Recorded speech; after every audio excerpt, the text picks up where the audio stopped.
Are you a literature lover?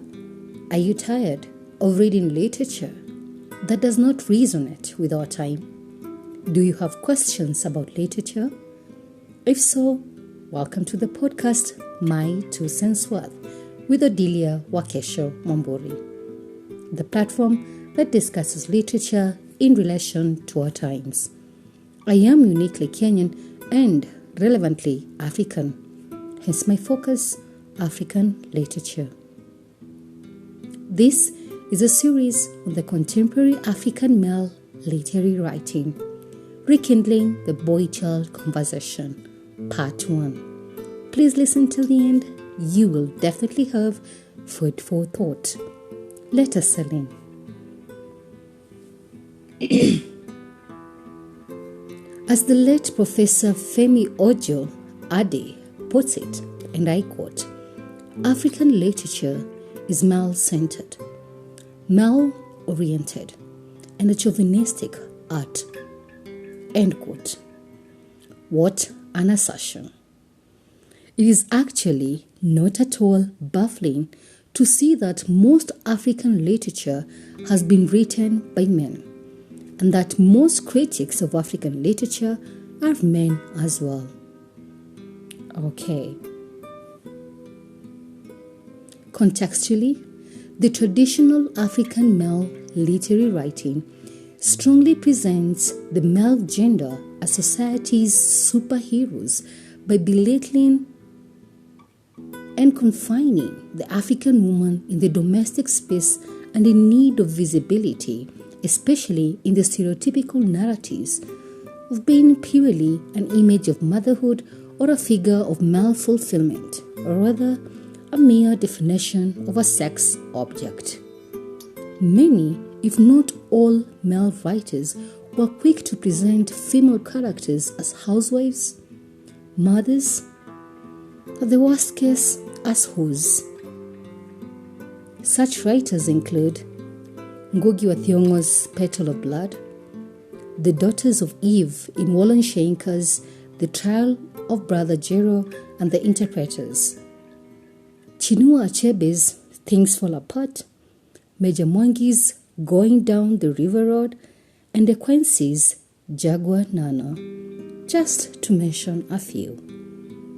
No wonder the women's history did not gain acceptability as an academic discipline until the late 1960s.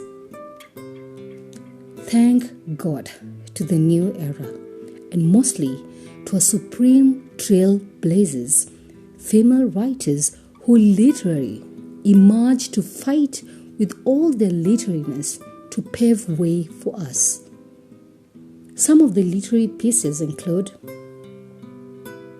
Ama Ataido's The Girl Who Can, a collection of short stories that elevate women's lives to an intellectual level in challenging the patriarchal dominance. Mishire Mugu's My Mother's Poems, a collection of poems that bring to play resistance through the female voices. Mariam Abbas's Salonga Letter and Scarlet Song that feature the astute conditions of women and the downside of polygamy.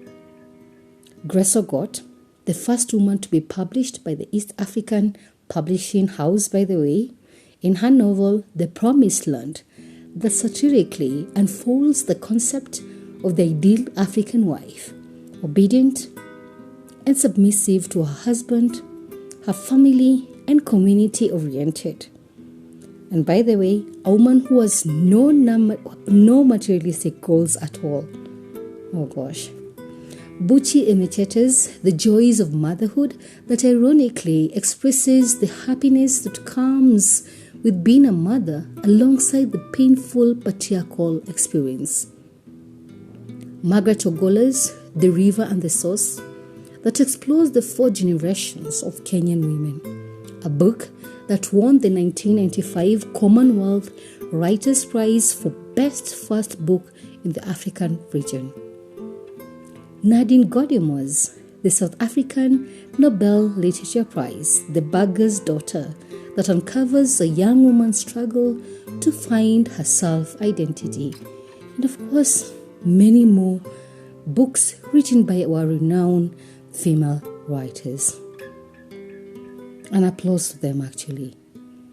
It is from then henceforth that the female gender assertively raised and surpassed all the set norms to seek empowerment and redefining the African woman. This is an ongoing discourse up to now.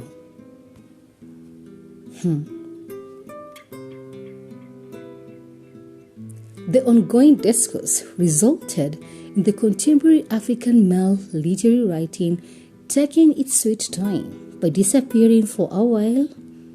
Of course, we all know that, and resurfacing only to debunk the classic patriarchal beliefs by creating a new voice that cries out to these very women to be considerate about the male child in their quest for empowerment.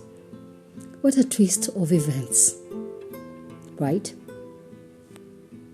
Of course, let us not be naive, as there are still some male naysayers from the older generation who think otherwise and have fully vouched to ride or die with treating women as nothing more than second by tarnishing every single achievement or success put forth by women. Woe unto them. Anyway, here we are. Allow me to try and make us understand the upcoming contemporary African male literary writing. I am conversant that prefatory controversies may arise. Notwithstanding, my dear literature lovers, I appeal to a deconstructive reading of traditional African male writing in relation to the contemporary male writing in the texts in focus as we go on with the series.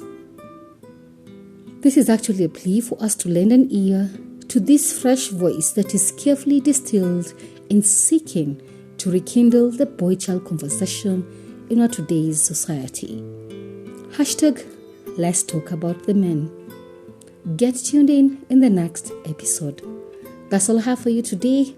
Kindly subscribe and share this podcast with your family and friends. See you when you see me. Bye.